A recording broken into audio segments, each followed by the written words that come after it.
Friends, పెళ్లి కొడుకు శోభనం రోజు అమ్మాయి ముసుగు తీస్తాడు. అప్పుడు అమ్మాయి నేను చాలా అలసిపోయాను, పడుకుంటాను అంటుంది. అప్పుడు అబ్బాయి ఈ రోజు మన శోభనం రోజు ఎవరైనా పడుకుంటారా అంటాడు. అప్పుడు అమ్మాయి నిజంగా నేను చాలా అలసిపోయాను, ప్లీజ్ నన్ను పడుకోనివ్వండి అంటుంది. దాంతో ఇద్దరు పడుకుంటారు. అప్పుడు ఆమెకు పెళ్లి కొడుకు తమ్ముడి నుండి ఫోన్ వస్తుంది. అప్పుడు ఆమె నువ్వు ఇంత రాత్రి ఎందుకు ఫోన్ చేశావు, మీ అన్నయ్యకు తెలిస్తే గొడవ అవుతుంది, సరే నేను నీ రూమ్ కి వస్తాను అని అంటుంది.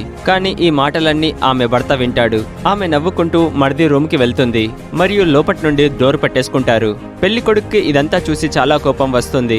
అతను అక్కడే డోర్ ముందు కూర్చొని వాళ్ళిద్దరూ బయటికి రావడం కోసం వెయిట్ చేస్తూ ఉంటాడు. తర్వాత ఏం జరిగిందో చూసే ముందు వీడియోని లైక్ చేసి ఛానల్ ని సబ్స్క్రైబ్ చేసుకోండి మరియు మీ జీవితంలో అతి ముఖ్యమైన వారు ఎవరో కామెంట్ చేయండి.